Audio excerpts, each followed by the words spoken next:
শুভ সকাল বন্ধুরা, তোমরা কেমন আছো? আশা করি সকলেই ভালো আছো। আমিও তোমাদের আশীর্বাদে খুব ভালো আছি। তো আরও একটি সুন্দর ব্লগ নিয়ে চলে আসলাম তোমাদের সামনে। আমি দীপিকা। তো দেখতে থাকো ব্লগটি, আশা করি ভালো লাগবে। আজ মা বাড়িতে নেই, তো সব কাজ নিজে হাতে করতে হবে। দেখো সকাল সকালই উঠোন ঝাড় দিচ্ছি। এখনও ছেলে ঘুম থেকে ওঠেনি, ওর বাবা উঠে গিয়েছে। তো সমস্ত বাড়িটা পরিষ্কার করে নিতে হবে। মা থাকলে অনেকটা হেল্প হয়ে যায়। তো একা একাই আজকে ঝাড় দিয়ে নিচ্ছি। ঝাড় দেওয়া মোটামুটি শেষ করে নেব। শেষ করে নিয়ে বাদবাকি গাছগুলোতে হাত লাগাতে হবে। এদিকে আবার ছেলের পরীক্ষা, তো ছেলে ওইদিকে উঠে গেল। ছেলের পরীক্ষা থাকা মানে আমার পরীক্ষা, এরকম একটা ব্যাপার। কেননা ও কি লিখবে না লিখবে সবই পারে, তবুও কেন জানি একটা কোথায় মনের মধ্যে মানে একটা টেনশন হয়ে যায়। কেননা লিখতে গিয়ে হয়তো একটা আকার নেই, একটা রসিকার নেই, যেটা আমাদেরও হয় মাঝে মাঝে, কিন্তু আমরা ওটাকে মেনে নিতে চাই না আর কি। এই একটা আর কি জিনিস। তো যাই হোক না কেন, ওর পরীক্ষা, তো আমাকে সমস্ত কাজ ফটাফট করে, আজকে টিউশন টিচার আসবে না, আমাকে নিয়ে বসতে হবে। তো ঝাড় দেওয়া শেষ করে চলে আসলাম কলের পাড়ে। সমস্ত বাসন ধুয়ে নেব। কালকে এত ঠান্ডা লেগেছিল আমার, গলা ব্যথার জন্য আমি আর চায়ের বাসনগুলো ধুইনি। কালকে কিছু ধোয়া হয়নি, তো আজকে সকাল সকাল সমস্ত কিছু ধুয়ে নিচ্ছি। মাঝে মাঝে মনে হয় কি বলো তো, এত বড় একটা বাড়ি, এত বড় সংসার, মানে এত কিছু আমি কি একা সামলাতে পারবো? জানি না। মা না থাকলেই মনে হয় যে বাড়িটা আমাকে মানে ক্রমশ মানে গিলে খাচ্ছে, এরকম একটা ব্যাপার। মানে উঠোনের এ মাথা দাঁড়ালে ও মাথাতে মনে হয় কত বড় একটা বাড়ি। লোক সংখ্যা তো খুবই কম। তো মা থাকলে তবুও মনে হয় না এই জিনিসটা, আর মা না থাকলে এই জিনিসটা বেশি কাজ করে আমার মধ্যে, যে আমি সামলাতে পারবো। তোমাদেরকে এখনও আমি পিছনটা শেয়ার করিনি। দেখো কলের পাড়টাই অনেকটা, আরও পিছনটা ঘরের পিছনগুলো আরও অনেকটা করেই আমাকে ঝাড় দিতে হয় সকাল সকাল। তো যাই হোক, মানে সেটাও ব্যাপার না, ঝাড় দেওয়া বা পরিষ্কার করা সেটা ব্যাপার নয়। ব্যাপারটা হচ্ছে গিয়ে মা না থাকলে বাড়িটা একটু ফাঁকা হয়ে যায়, আর আমি একা একা সময় কাটে না আমার। তখন মনে হয় যে যতই কাজ করি না কেন, এক সময় যদি আমি দাঁড়াই, তাহলে মনে হয় যেন কি বড় একটা বাড়ি, কি করব এত বড় বাড়ি নিয়ে, একা একা থাকতে হবে, এই সমস্ত কিছু আমার মনের মধ্যে ঘুরতে থাকে। যখনই কেউ বাড়িতে না থাকে, তখনই আমি কাউকে না কাউকে ডেকে আমার বাড়িতে নিয়ে আসি। মানে আমার সবার সঙ্গে থাকতে বেশি ভালো লাগে। এর আগেও বলেছি, কে কোথায় ঝামেলা করলো, কে কোথায় ঝগড়া করলো, সেটা আমি দেখি না। হ্যাঁ, আমার মধ্যেও রাগারাগি হয়, আমাদের মধ্যেও। যেমন অহনার মা, মানে বোনির মা আর কি, যে দিদিভাই আমাদের, ওর সঙ্গেও আমার অনেক রাগারাগি হয়, কিন্তু আমি ওটা ধরে রাখি না। ধরে না রাখাটাই ভালো, কেননা দিনের শেষে গিয়ে আমরা সবাই এক। এই জন্য আমি মানে কখনোই মানে ধরে রাখি না। আর দিদিভাইও আমাকে এতটা ভালোবাসে যে ও রাত দেখি আমাকে দুটো কথা বললেও পরে আবার আমাকে টেনে কাছে নিয়ে নেয়।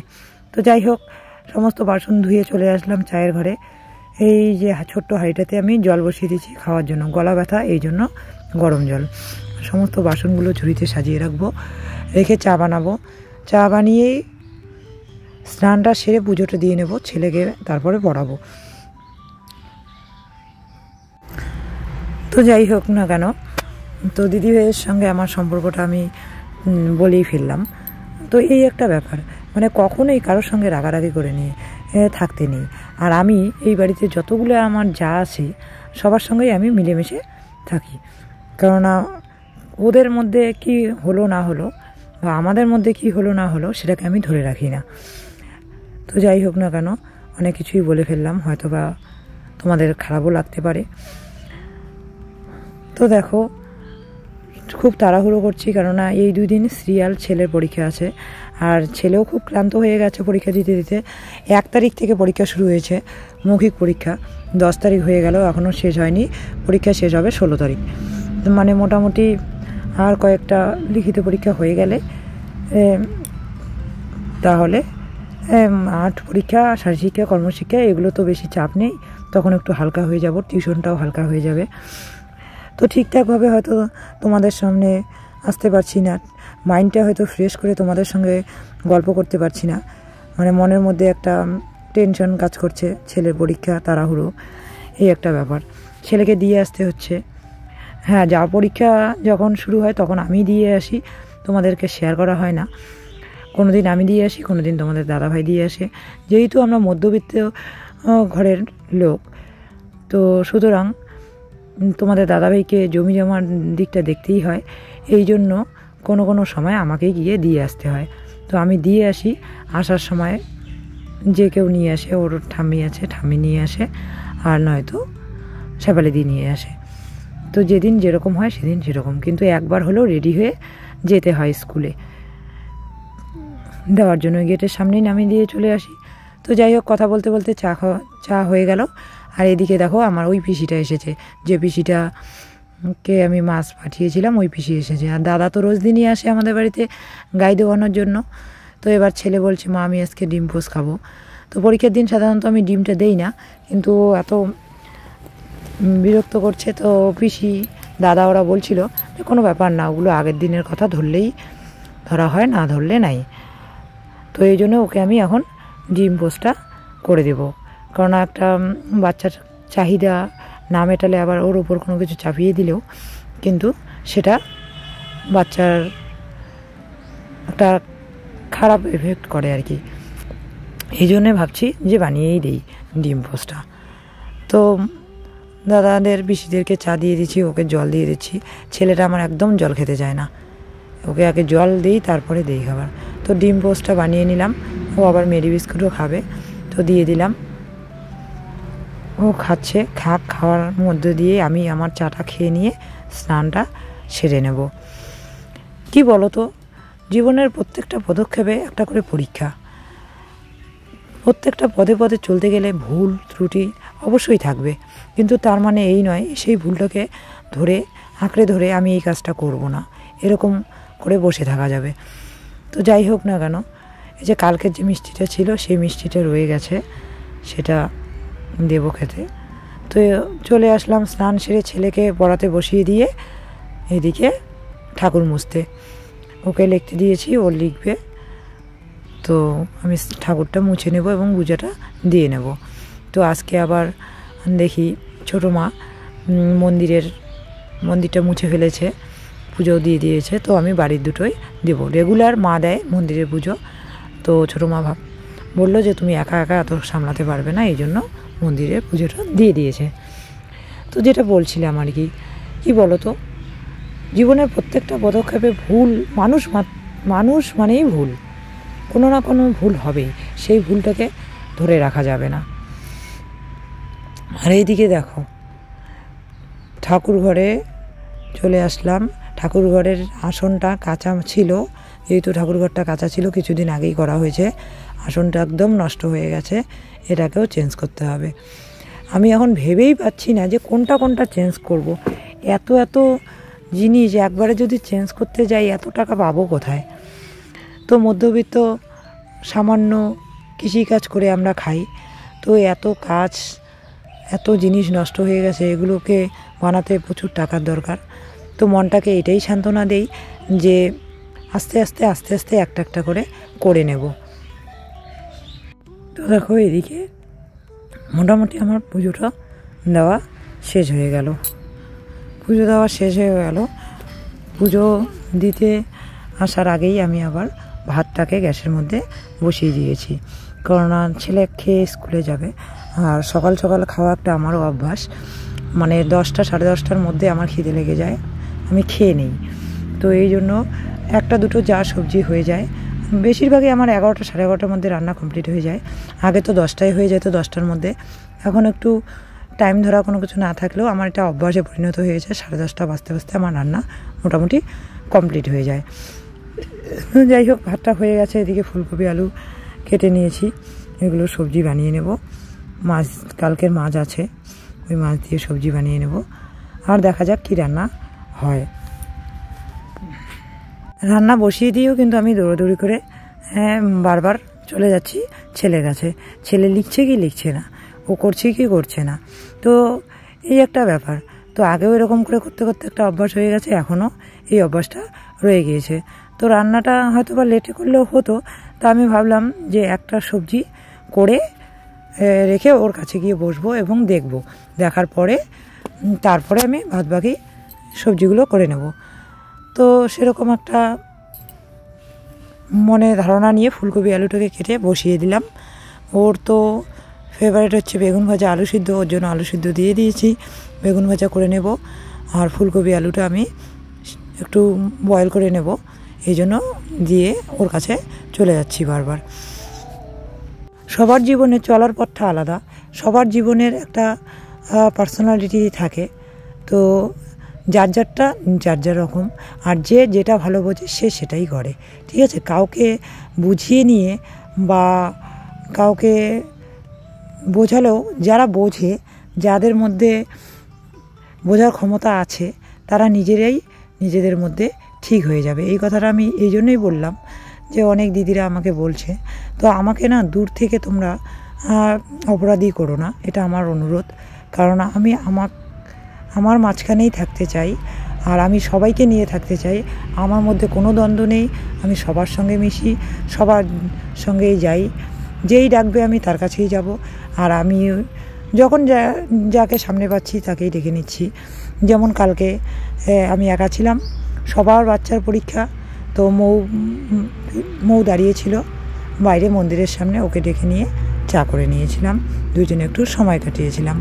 তো এই একটা আর কি ব্যাপার। এই জন্য দিদিরা আমাকে এমনভাবে কমেন্ট করে যে আমি কোনো উত্তরই দিতে পারি না। তো যাই হোক, এতে আমার কোনো ক্ষোভও নেই, এতে আমার কোনো রাগও নেই। দিদিরা হয়তো আমাকে এইভাবেই চিনেছে, তবুও আমি দিদিদেরকে ভালোবাসবো। আর এদিকে দেখো আমি কি করছি, বাঁধাকপি ঝুরি ঝুরি করে কেটে নিয়েছি, এখানে আবার ঝুরি ঝুরি করে আলু কেটে নেব। এটা একসঙ্গে করে আমি একটা বড়া করব। শুধু আলুরও করা যায়, আবার শুধু বাঁধাকপিরও বড়া করা যায়, কিন্তু দুইটা একসঙ্গে করলে টেস্টটা একটু অন্যরকম হয়। তো এটা আলুর চিপস কাটা মেশিনে করলেও ভালো হয়, কিন্তু আলুর চিপস কাটা মেশিন না করে আমি হাতেই করে নিচ্ছি। আমি কাঠারি দিয়ে কাটতে বেশি ভালোবাসি, তো এই জন্যই বটি কিন্তু আছে, শুধু মাছ বেচার সময় আমি বটিটাই ইউজ করি, বাদবাকি সময় সবজি কাটার সময় আমি কাঠারিটাই ইউজ করি। এতে আমার তাড়াতাড়ি হয়, বা আমি এটাতেই অভ্যস্ত, অনেকে যে যেটাতে অভ্যস্ত আর কি। তো যাই হোক, ভুল ত্রুটি হলে অবশ্যই ক্ষমা করে দেবেন, নিজের বোনের মতো করে ভেবে, নিজের পরিবারের সদস্য ভেবে, আর ভুলগুলো অবশ্যই ধরিয়ে দেবেন। তো এদিকে এখানে পেঁয়াজ কেটে নেব, লঙ্কা কেটে নেব, আর একটু কালো জিরে দিয়ে বড়া করে নেব। আর বেগুন ভাজা হয়ে গেছে। আর ছেলে এদিকে পড়াশোনা করছে, বারবার আসছে দেখছে, তো বলছি যে আর আধা ঘন্টা সময় দাও আমাকে, তারপরে আমি তোমাকে করে দিয়ে দেখছি খাতাটা, ওর লেখা শেষ হয়ে গেছে। তো এদিকে তাড়াহুড়ো করছি, 10টার মধ্যে রান্নাটা হয়ে গেলে ওর খিদে পেয়ে যায়, সকাল সকাল খাওয়া অভ্যাস। যদিও পরীক্ষাটা লেট, পরীক্ষাটা ওকে আমি 12:30টায় রাখতে যাব, 1:45 থেকে পরীক্ষা, বেশি একটা দূর নয়, স্কুটিতে গেলে 3 থেকে 4 মিনিট সময় লাগে। তো এই রেডি হয়ে যাওয়াটাই একটা বিরক্তকর কাজ, বাড়িতে যেভাবে থাকি সেভাবে তো আর যাওয়া যাবে না, এই রেডি হয়ে যাওয়াটাই একটা বিরক্তকর লাগে, যাওয়া আসাটা। আর যেহেতু বাড়িতে অনেক লোক, তো দিয়ে আসাটা হচ্ছে নিজের দায়িত্ব, কেননা পরীক্ষা, আর আসার সময় কেউ না কেউ নিয়ে আসে, আমার আর দ্বিতীয়বার যেতে ইচ্ছে করে না। আর হয়তো বা স্কুলটা না বাদ দিলে যেতাম, আসতাম, গেলেই না গার্জিয়ানরা সবাই আমাকে ঘিরে ধরে, দিদিভাই এটা কেন করলে, তুমি কেন ছেড়ে দিলে, আমরা প্রোটেস্ট করেছি, তোমাকে নিতে চেয়েছিল, তুমি কেন আর আসলে না, এই একটা ব্যাপার, কেমন আছো, নানান ধরনের কথা হয়, আর আমার ভালো লাগে না, মনটা আরও দুর্বল হয়ে যায়। তো যে পথে চলছি সেই পথটাকে আঁকড়ে ধরে এগিয়ে যেতে চাই, সব সময় একভাবেই যে চলতে হবে তার কোনো মানে নেই। তো এই জন্যই আমার না যেতে ইচ্ছা করে না, কারণ সবাই তো আসার সময় এক সময় এসে দিয়ে যায়, কিন্তু যখন ছুটি হয় সবাই কিন্তু অলরেডি গিয়ে ওখানে বসে থাকে, তো এই জন্যই আমি আনতে যেতে চাই না। তো দেখো এই যে বড়াটা বসিয়ে দিয়েছি, তোমাদের হয়তো বিরক্ত করে ফেলি মাঝে মাঝে, অনেক বক বক করে ফেলি, আজে বাজে কথা, হয়তো বা কথার কোনো আগা নেই মাথা নেই, এগুলো হয়ে যায়, যখন মন খুলে কারোর সঙ্গে গল্প করতে ধরি তখন কিন্তু এরকম হয়ে যায়, কোথাকার কথা কোথায়, যখন আমরা আড্ডা দিই তখনও কিন্তু তাই হয়ে যায়। তো এদিকে দেখো আমার বড়া বেগুন ভাজা হয়ে গেল। এখন আমি ফুলকপি আলু সবজিটা বসিয়ে দেব। এখানে আমি মশলা আগেই করে নিয়েছি, করে নিয়ে মশলাটা দিয়ে ফুলকপি আলুটাকে ভেজে নিয়ে মাছ দিয়ে একটা ঝোল করব। তো বাঁধাকপি রয়ে গেছে, তো বাঁধাকপি ঘন্ট করতে চাইলাম, কিন্তু দাদাভাই বললো আজকে আর খাবো না, কালকে শ্রাদ্ধ বাড়ি থেকে খেয়ে এসেছি, খাওয়ার কোনো এনার্জি নেই। মানে অনুষ্ঠানে এই যে রিচ খাবার খেলেই তোমাদের দাদাভাইয়ের প্রবলেম হয়ে যায়, তো এই জন্য আর কোনো কিছু করছি না। তো ফুলকপিটাকে নামিয়ে নেব। খাওয়া দাওয়া সেরে ছেলেকে স্কুলে দিয়ে এসে বাড়িঘর পরিষ্কার করে নিলাম। দুপুরে উঠোনটা ঝাঁট না দিলে ভালো লাগে না, আরও ঝাঁট দিয়ে নিয়ে ফ্রেশ হয়ে হাত মুখ ধুয়ে জামা কাপড়গুলো পুকুর পাড়ে দেওয়া ছিল ওগুলো নিতে চলে আসলাম। এগুলো নিয়ে গিয়ে ভাঁজ করে রেখে দেব। তো দেখো বন্ধুরা, সকালে তো রান্নাবান্না পুজো পার্বণ সব করে ছেলেকে খাইয়ে স্কুলে পাঠিয়েছিলাম পরীক্ষা দেওয়ার জন্য। তো এখনও আসেনি, শেফালিদি নিয়ে আসবে। তো আমি একটু রাস্তায় দাঁড়িয়ে আছি যে কখন আসবে। মানে ছেলে পরীক্ষা দিলে মনে হয় যেন একটা টেনশন, যে কি দিচ্ছে কি না দিচ্ছে, এই একটা ব্যাপার। এই জন্য রাস্তায় দাঁড়িয়ে আছি ও কখন আসবে। তো দেখছি এখনও আসছে না, পরীক্ষা শেষ হয়ে গেছে, হয়তো বা বাজারে ঢুকেছে শেফালিদির সঙ্গে। শেফালিদিকেই বলেছিলাম নিয়ে আসতে, ওর সঙ্গে ও আসে। চলো বাড়ি চলে যাই, ও আসলে নিশ্চয়ই ডাকবে। পরীক্ষা দিয়ে চলে আসলো, দেখো ড্রেস ট্রেস চেঞ্জ করে হাত পা ধুয়ে নিল। এবার আমি ওকে জিজ্ঞাসা করবো পরীক্ষা কিরকম হয়েছে। পরীক্ষা কিরকম হয়েছে বাবা? খুব ভালো। কোনো ভুল হয় নাই তো? না। কয়বার পড়ছিলে? 5 বার। 5 বার পড়ছিলে, কয়টা ভুল বেরিয়েছে? একটা। তারপর ঠিক করছো? দেখছো, ওকে আমি বারবারই বলি যে লেখা শেষ করে পড়তে, তো পড়ে দেখে, তারপরে আমাকে এসে বলে কয়টা ভুল বেরোলো। আজকে হয়েছে সমাজবিজ্ঞান পরীক্ষা, কালকে জিকে, তাই না বাবা? এদিকে চলে আসলাম খেতে। এদিকে আবার অঙ্কিতা আর রাহুল এসছে, আমরা খেতে বসলাম। এই সময় ওরা এসে অমনি চলে গেল, মার সঙ্গে দেখা করতে এসেছিল। তো মা তো নেই বাড়িতে, তো আমরা খেতে বসলাম। ছেলে খাচ্ছে, আমিও খেতে বসে পড়বো, খাওয়া দাওয়া সারবো। কেননা টাইমলি সব কিছু না করলে আমার একদম হিমশিম হয়ে যায়। খাওয়া দাওয়া সেরে নিয়েই নিতেই বাসন ধুতেই চলে আসবে স্টুডেন্ট। এই জন্য আমি মানে টাইমলি সব করার চেষ্টা করি। আর একটা অভ্যাস হয়ে গেছে টাইমলি সব কিছু করতে। তো খাওয়া দাওয়াটা সেরে নেব। ছেলে আজকে বললো যে মা আমি একাই খেতে পারবো, ও একাই খাচ্ছে, আমরা সবাই খেয়ে নেব। আবার এদিকে বিকেলে টিউশন পড়াতে হবে। আর আজকে হোম টিউশনটাতে বাইরে যে টিউশনটা পড়াই সেই টিউশনটাতে যাবো না, কেননা কালকে ওই স্টুডেন্টের পরীক্ষা নেই।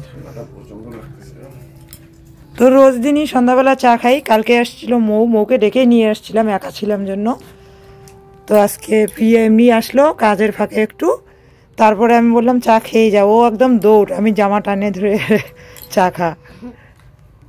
দারুণ বানিয়েছে চাটা।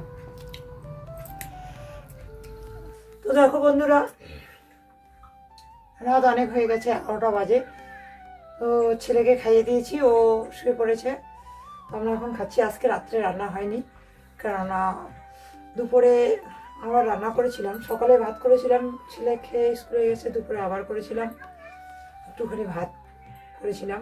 তো ভাত রয়ে গেছে, সবজি সব রয়ে গেছে, ওগুলো দিয়ে এখন রাত্রে সমস্ত কিছু গরম করে নিয়েছি, খাবো। তো ব্লগটা আর বাড়াচ্ছি না, আজকের ব্লগটা এই পর্যন্তই। তোমরা সকলেই সুস্থ থেকো, ভালো থেকো, এই আশা করি, এই কামনা করি সবসময়ই ভগবানের কাছে। তো আজকের ব্লগটা এই পর্যন্তই। শুভরাত্রি। কালকে আরও একটি সুন্দর ব্লগ নিয়ে চলে আসবো তোমাদের সামনে। বলে দাও শুভরাত্রি। Good night.